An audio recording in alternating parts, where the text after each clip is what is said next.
Hey friend, if you're listening to this show before Tuesday, January 11th, then we want to invite you to attend a free training that we're hosting on getting the attention of your ideal prospects without having to pay for them. So you can go to eadvisornetwork.com/webinar or find the link in today's show notes. And now here's today's show. So this week, you're going to hear from two advisors who, just like you, wake up every day and invest time, energy, emotion, and money into their business.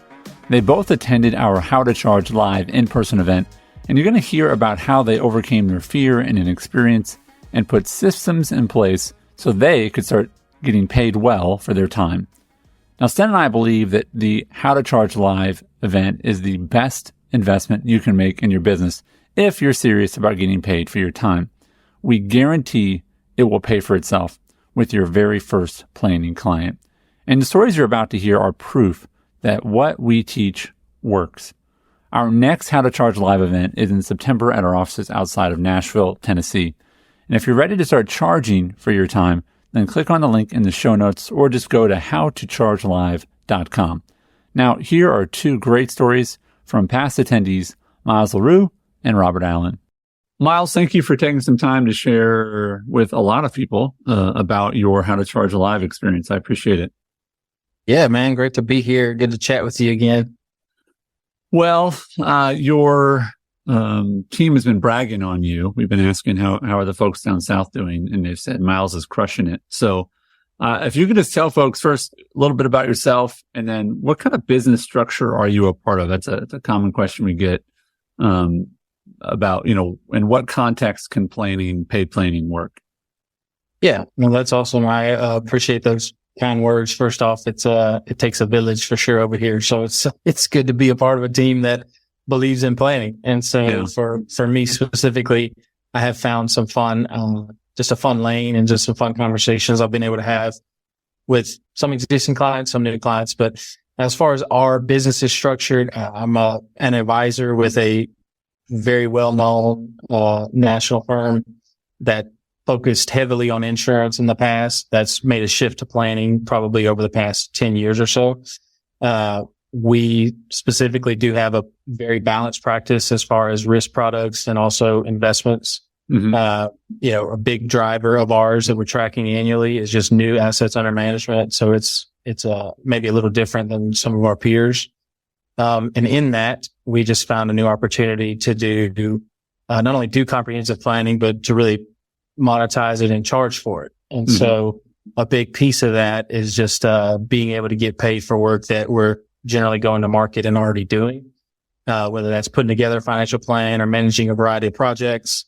And so in that, we've been able to, again, quantify some things and monetize that in a way that we never really had before this year.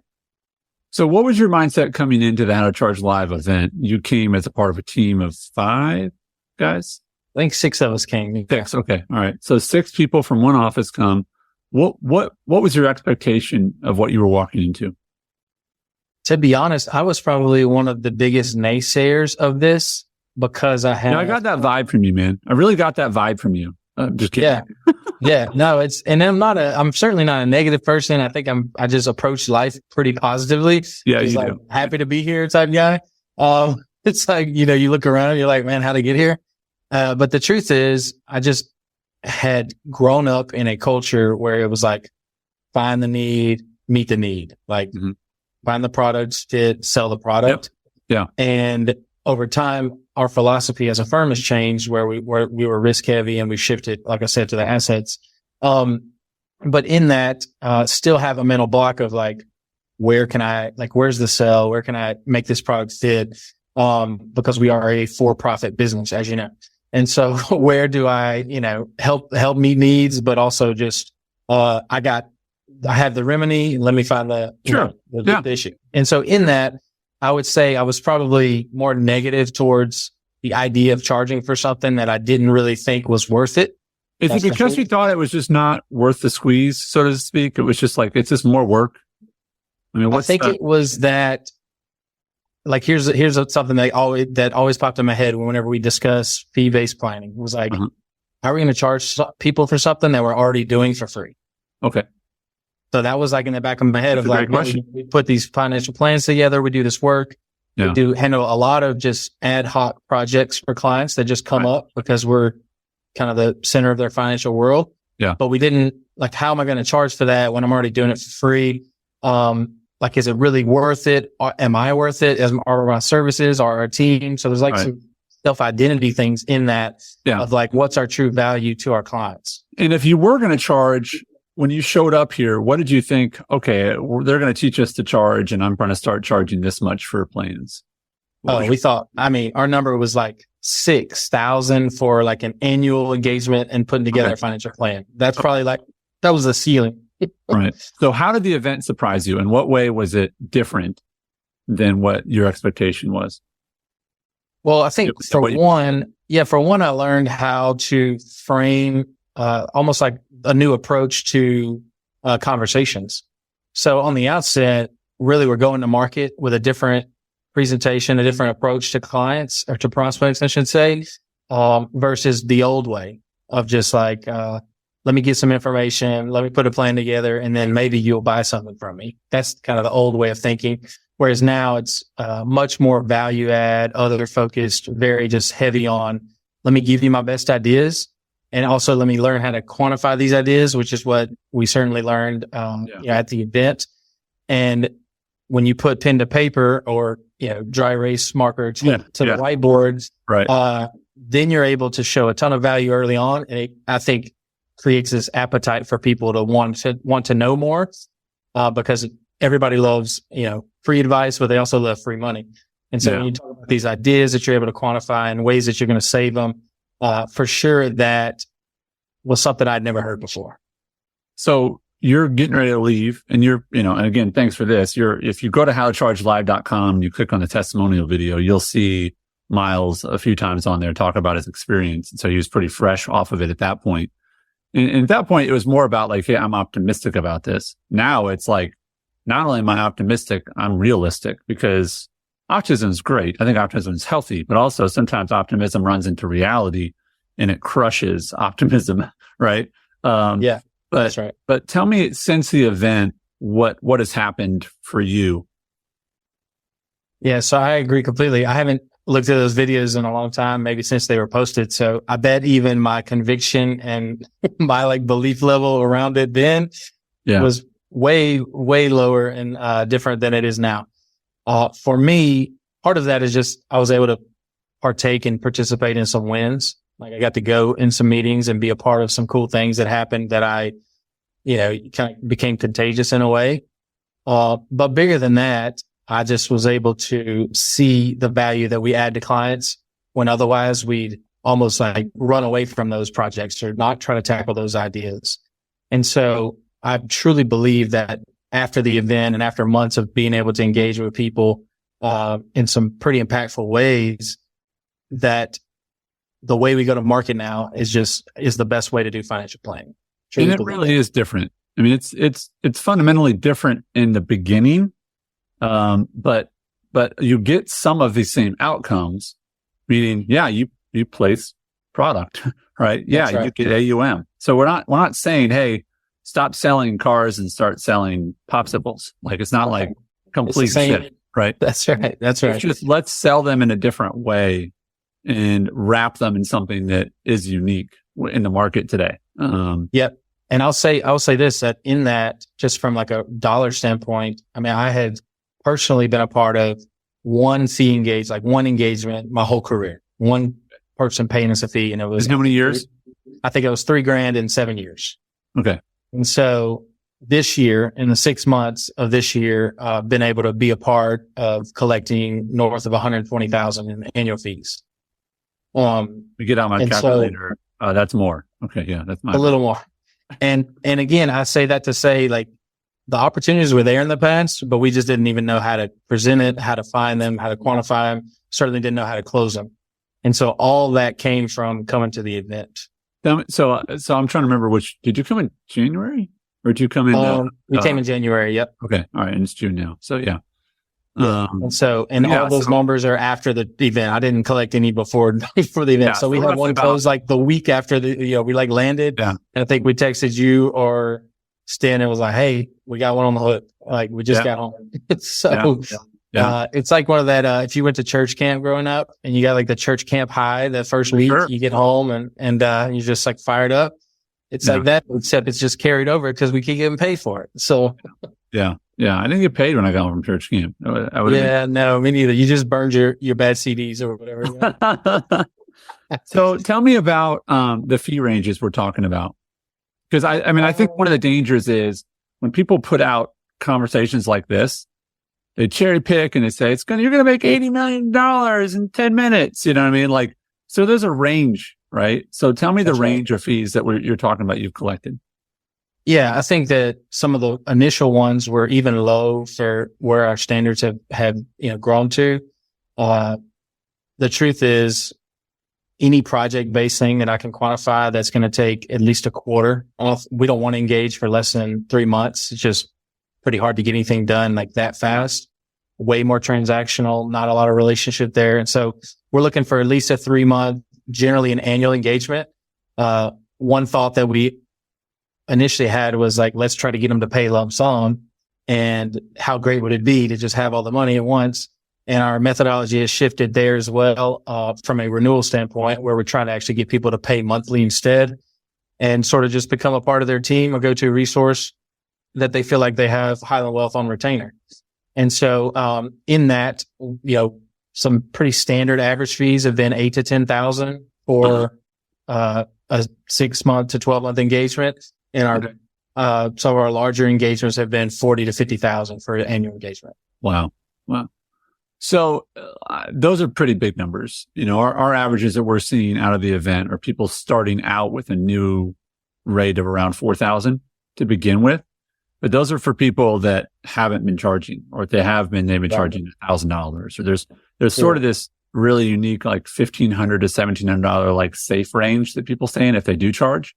Right. And so we're adding several thousand to that. But as people heard, either, as people will hear in this episode, or maybe have already heard, or the other gentleman who spoke, Robert, like his first one after the event was $15,000.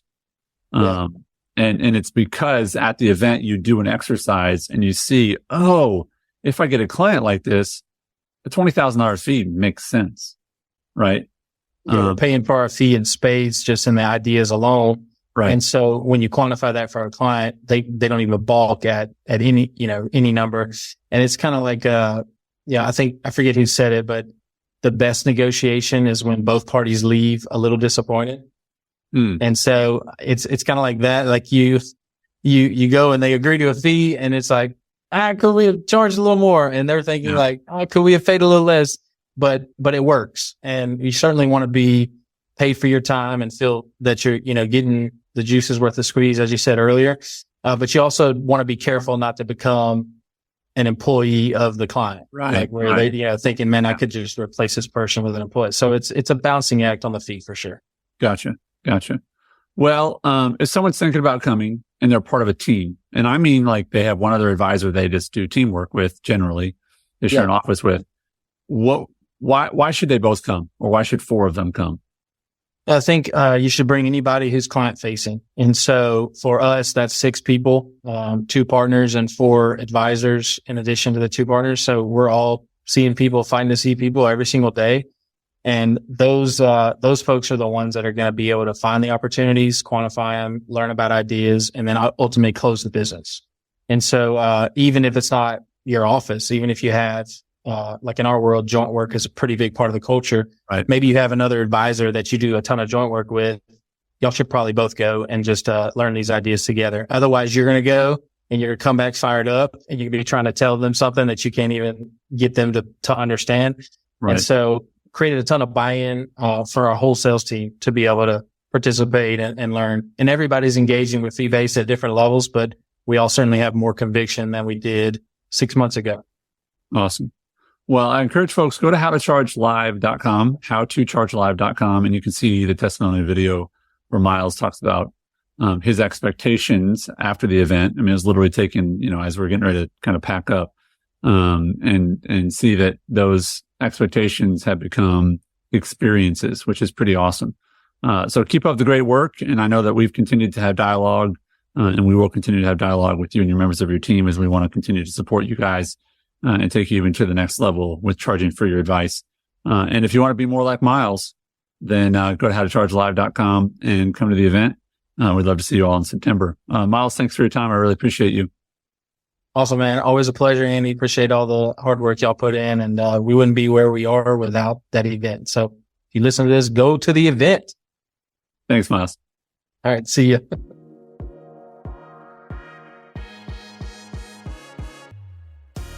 Robert, thank you for taking some time to share your how to charge experience with me. I appreciate it.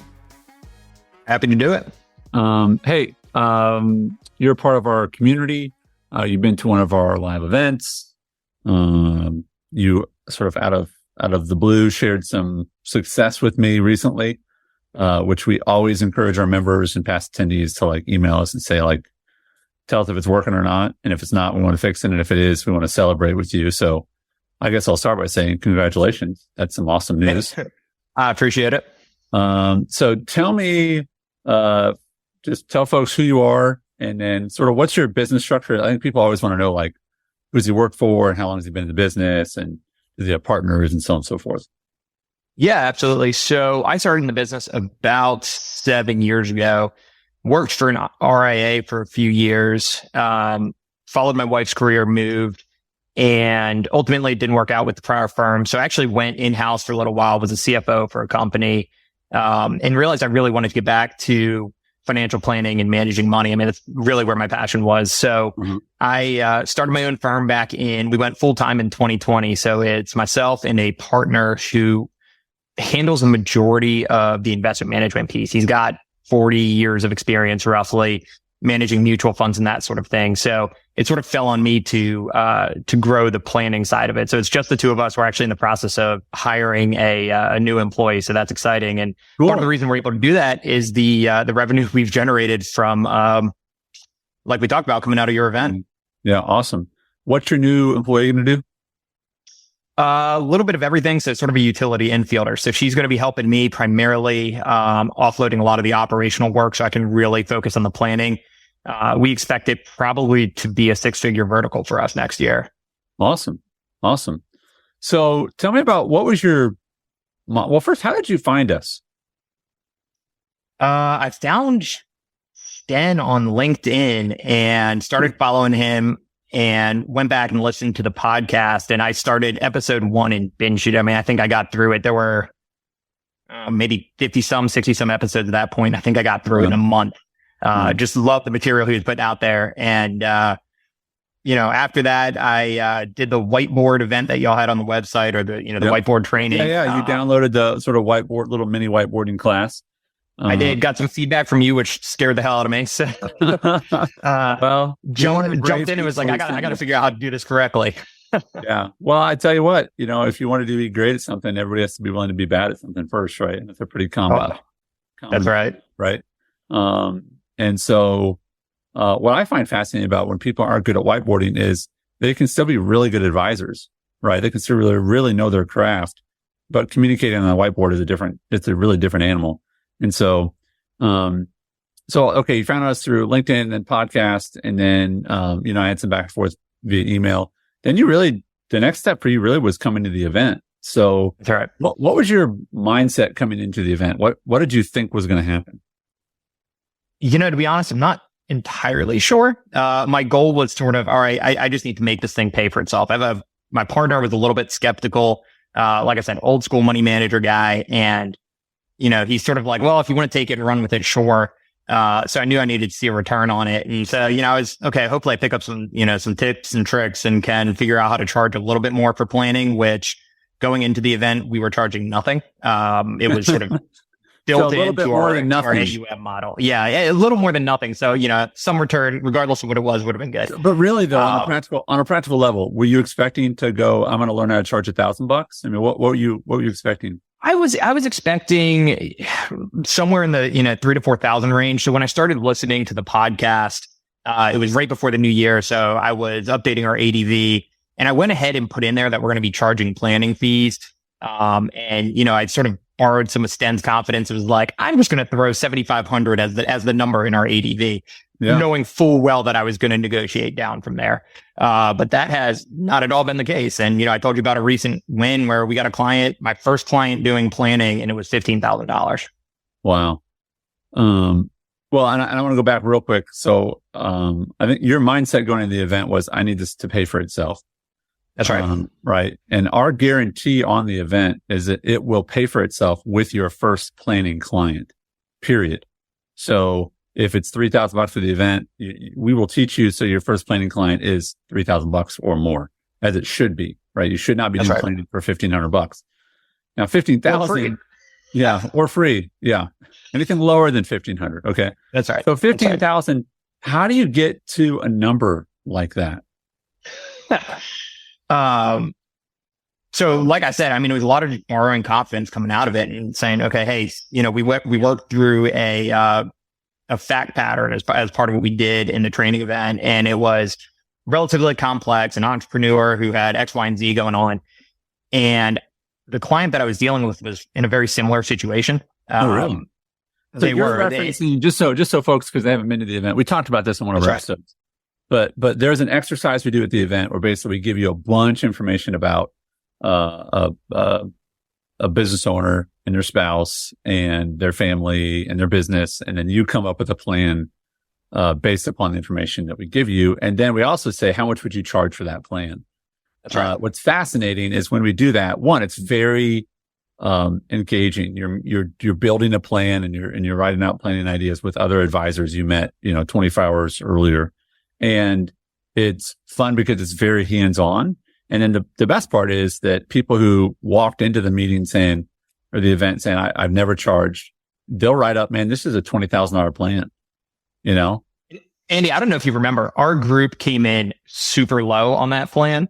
In fact, we were the lowest of the, 5 groups that were there. Yeah. And I was like, there was no way I would charge over $12,000 for this. Not a chance. And here I am. That was pretend money. Later, charging. Yeah, you would charge $12,000 pretend money, and now you're charging $15,000. So tell me, it's on a practical level. Let's go back to this. How do you get to where you feel confident in charging $15,000 for a planning fee? Yeah, it's so some of it truly was being around people who have done it. Right? We're pretty isolated. I'm in Alabama. I don't really go to events. I think I told you before I went, this is sort of the first financial planning-esque event I've been to. I've never been to, XYPN Live or anything like that. Yeah. And so going into it, it's the first time I've really been around a group of advisors who were charging for their ideas. That was not what I grew up in. The RIA worked for before. Most people know it. Yeah, most people know it. Yeah, but purely AUM. So being around people that had done it was a huge first step.